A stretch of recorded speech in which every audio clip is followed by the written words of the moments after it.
Hi guys, we're doing a bit of a show and tell today. This is a bit of a story behind it.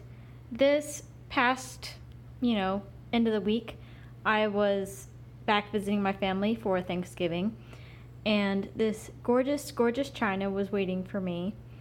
And this is something that I've been waiting for quite a long time. And there's a bit of a sad story behind all of it, but it's also just special to me. I really like items that have a story behind them, and they make the item itself feel more significant than just, oh, it's beautiful china. So this is 1950s Japanese Noritake china. I don't remember the pattern name, but it is a Japanese cherry blossom design in like the orange color. And I have 12 place settings of this. I've set out like 8 of them, but I've got the rest of them stacked in the corner.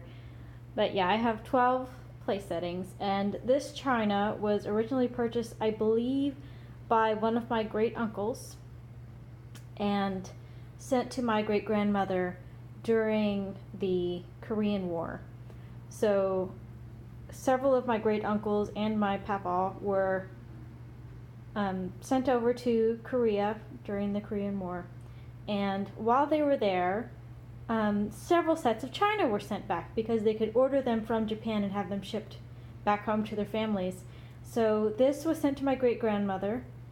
My mama also has a set of this china, and I think possibly another one of the great aunts, I'm not sure. But so it's kind of unfortunate circumstances that caused this china to be sent to my family, but it's meaningful. So this is like the very beginning of the 1950s, and I am in shock because there is not a piece missing. There is not a chip. There is not any blemish on any of these whatsoever. I'm kind of thinking they were probably put up in a china cabinet immediately and not touched since, but they're in gorgeous, gorgeous condition, and they're just absolutely beautiful dishes.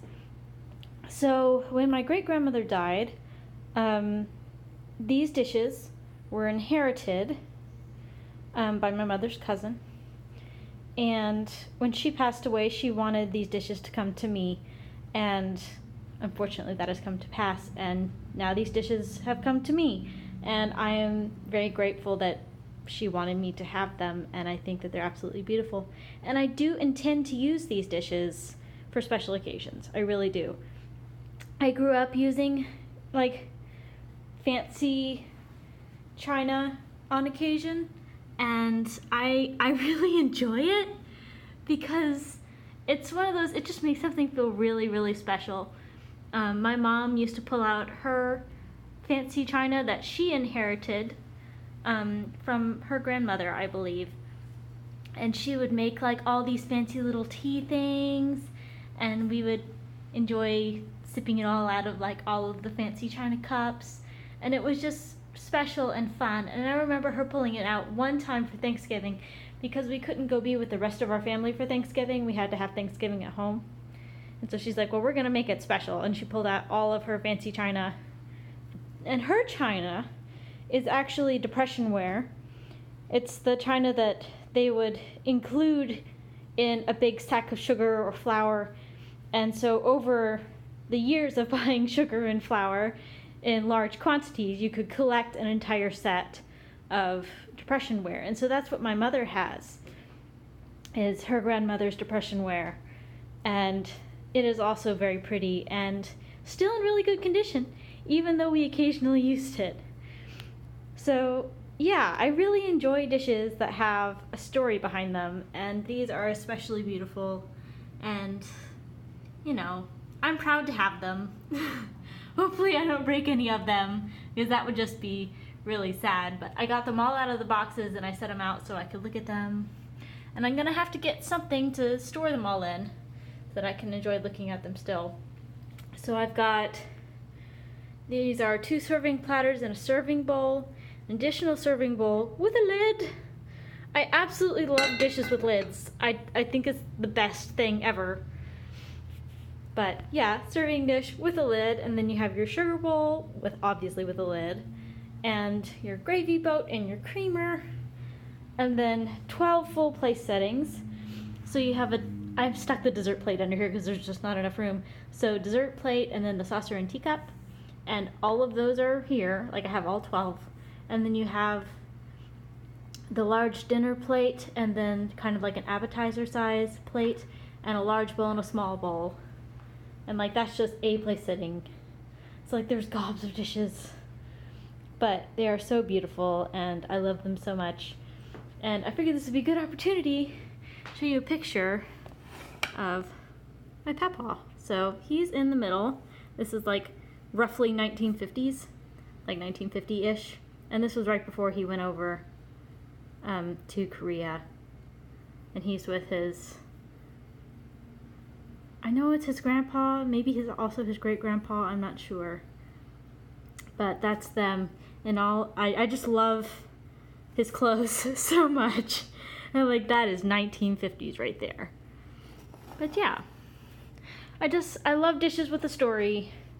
I love pretty much any old items with a story because to me it's more meaningful than just having a beautiful dish. And this is something that if I had just thought it was pretty and wanted to purchase it, like I'd never be able to afford this. Like this would be a very extravagant purchase, and I am fortunate enough to have inherited such an item.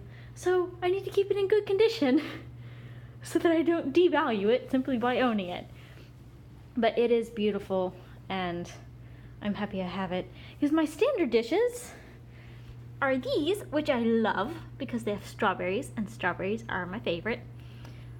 These dishes I inherited from my dad's mother, actually, because they went to my dad after she passed away, and then I requested that could I have them when I moved out because my mom still had her original dishes, and she said yes. So these are just really good, sturdy, ceramic dishes.